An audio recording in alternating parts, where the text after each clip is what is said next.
Okay, I confess I'm a little slow on the uptake, always have been. Where am I now? In Miletus. It's a city that is now between Ephesus and Didma. And it was a city full of philosophers. I forget their names, but many great philosophers came from here.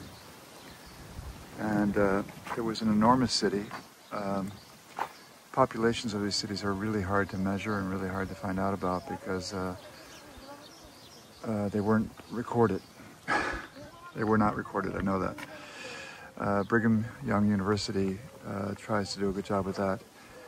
And they estimated that the city had maybe a population of 400,000. I think more, I really do, and also with Ephesus.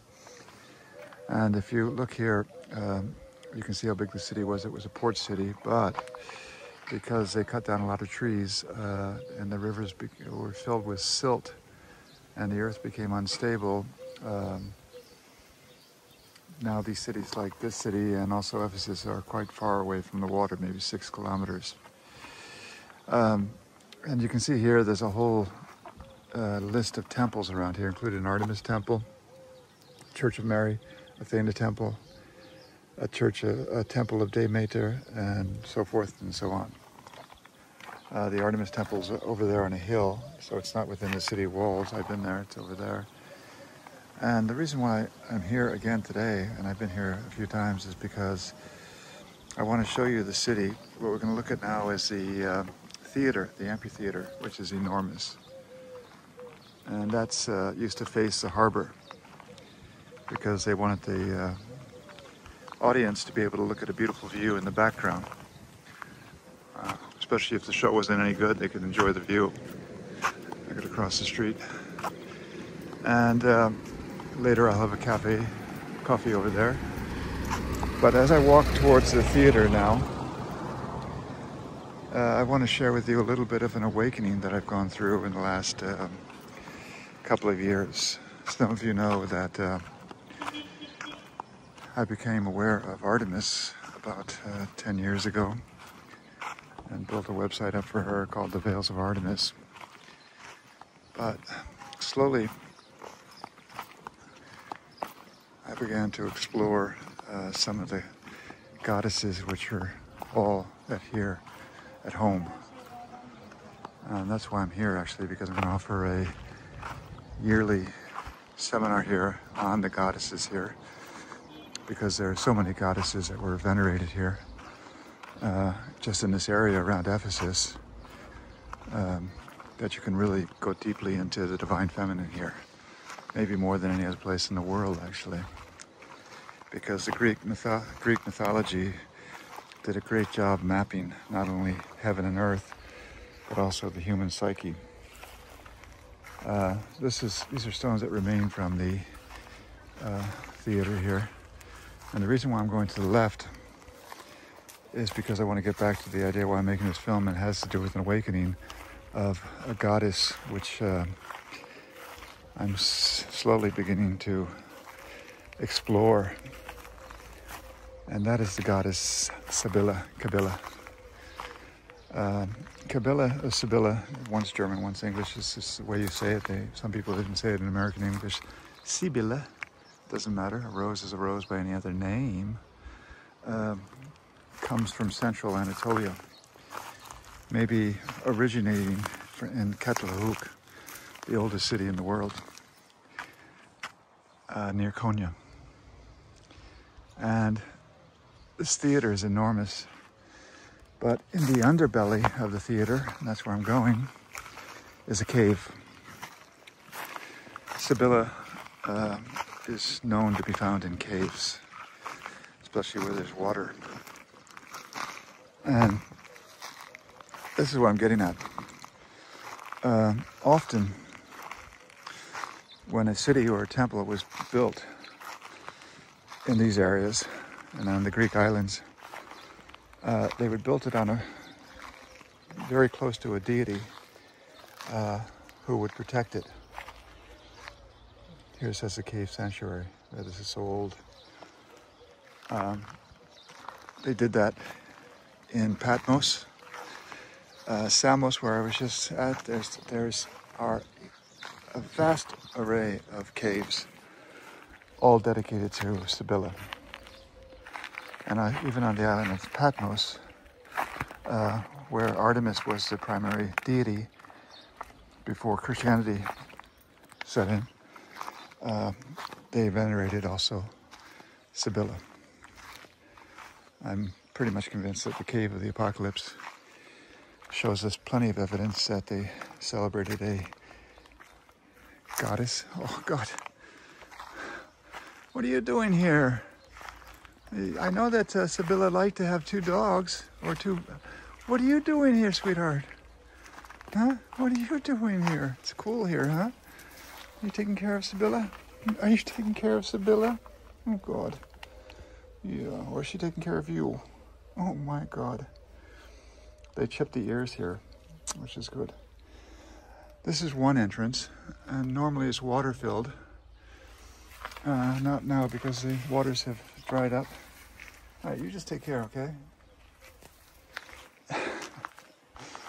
Those dogs are so sweet. They're really so sweet. And they knocked out a second entrance, which is kind of a pity, but because they did it because of high waters in spring. And that could be the second entrance, or is there even another one? And here's a niche carved out, which is telltale, because often they would place a stela. These stones are enormous. This is like Jerusalem. Absolutely enormous. I think I have to go back to our friends. They would place a stela within a niche. It's carved out. And this carved stone may have been there before the Hellenics built the theater on top of it. Very, very likely. Because that's a classic niche where a stela of the goddess would be kept. Like in Ephesus. Not that big. So, we go back to our friend, and he will let us pass, because we come in peace and we come in honor. Can we go through? Yeah, okay. Thank you. So,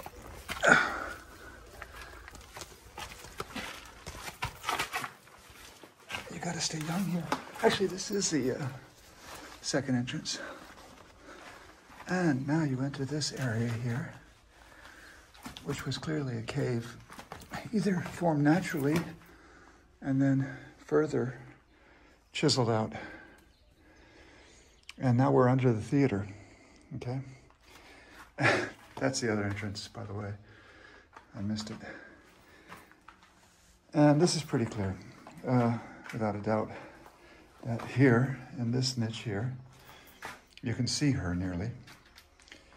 A deity is carved out. You see that? It's pretty rough, but it's a deity. Now, if that's Cybele, that would have been carved out maybe 1,000 years before the Christian era began, because it's so primitive, maybe even maybe even 1,500 years before the Christian era. And it's carved into the bedrock here. You see that? This is bedrock, and they built the theater on top of the bedrock because it would be stable, because this is an earthquake area, but also because they wanted to usurp the energy from an ancient goddess. If we go around here, from a timeless goddess, there's other evidence that this was also a niche. There's a gecko. And yeah, so going back to my original point, and here's a huge niche, huge. That could have been for residential purposes, because normally when you see a dark ceiling, then they made fires there. So they called this now a cave of Cybele, the archaeologists do here. And I'm in full agreement, for whatever that's worth. And again, as a review to the trip I'm on, which took me from Patmos to Samos to here. And I'll be back in October to offer a 9-day trip around here, this area, which I know quite well, to explore deeply the Divine Feminine on this land. And we'll go deeply into Cybele. I think they closed it up. They closed it up. That's okay. Okay, you stay cool. You can go back to your place, babe. You can go back to your place. And we're going to go deeply into Artemis, who was the queen of Ephesus, and also into Hecate, Aphrodite, the Mother Mary, the whole panorama of the Divine Feminine you can experience here in temple complexes, in caves, in museums, and even in cities like this. Because you see down there, they venerated Cybele maybe 3,000, 4,000 years ago.